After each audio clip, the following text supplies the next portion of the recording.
New at 10 o'clock, ongoing delays appear to be pushing back the completion of the Comite Diversion Canal again. Congressman Garret telling News 2's Johnson Von Springer today the December 2022 deadline will be hard to meet, but progress still being made each day.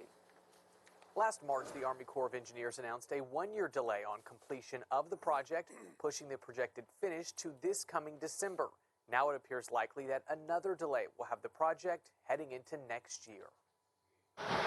Driving along Highway 61, and it is quite evident work is being done on the decades-delayed Comite River Diversion Canal project. Pictures from McHugh Road showing progress elsewhere, too. Things are still moving forward. We're still progressing, and this project's ultimately going to get finished. One of the bigger parts of the project left, the Cypress Bayou drop structure, is now under contract, a $17 million contract.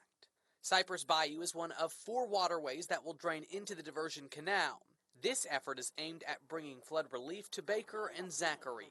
That'll effectively be the connection between the existing Cypress Bayou, which drains kind of the Baker-Zachary area, into this westward flowing new river that will be flowing into the Mississippi River. Even though this is a milestone, Graves acknowledges what he calls frustrations in recent months that have ultimately added more time and money to the project. Chief among them, issues with real estate. That has been holding up projects. One issue got resolved. There was another one that came up that has been stuck for almost 1 year now, and there was just at least partial resolution to it. At least the logjam was broken about probably 2 or 3 weeks ago on that one. This project, like most construction efforts right now, also feeling the effects of higher costs. There were cost issues because of all the inflation we've seen in recent or over the last several months, over the last year or so. Worker shortages, all of that has added to additional costs on the project. So we had to end up securing another $128 million. The price tag now over $500 million. All of that money's in the bank.